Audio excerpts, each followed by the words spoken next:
코로나 사태를 거치면서 지역 공공의료원의 필요성이 더욱 커졌습니다.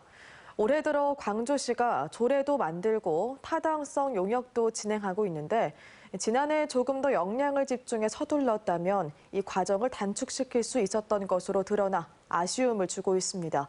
김철원 기자가 취재했습니다.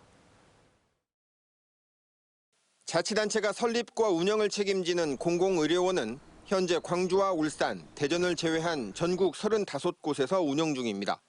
코로나를 겪으면서 필요성을 절감한 광주시도 시립병원 설립에 뛰어들었고 시민들의 기대감도 큽니다.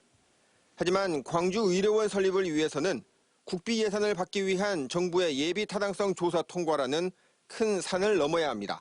예타에 대한 단계를 최대한 그 기간을 단축함으로 인해서 저희들 건립하고 완공해서 운영하는 데 있어서 그게 그 기간을 앞으로 운영하는 데 있어서 기간에 걸리는 데 상당히 중요한 그 단계의 절차라고 보면 될 것 같습니다.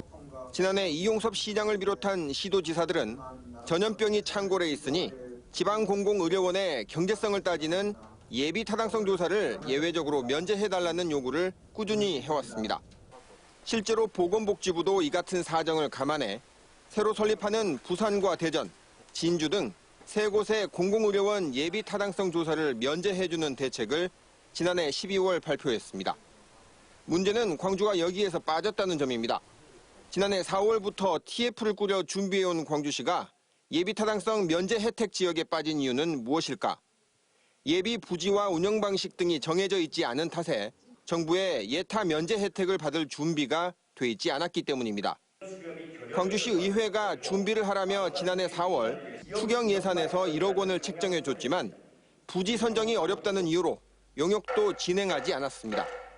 연말에 예산 심의를 할 때 보니까 그 1억 원은 누락시켰습니다.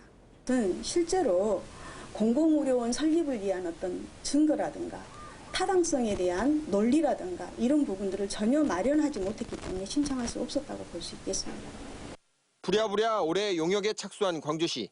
비록 늦긴 했지만 올해 10월쯤 받을 용역 결과를 토대로 복지부에 예타 면제 요구를 하면 혜택을 받을 수 있을 것이라 장담합니다. 그러나 장담대로 될지는 현재로선 불투명합니다.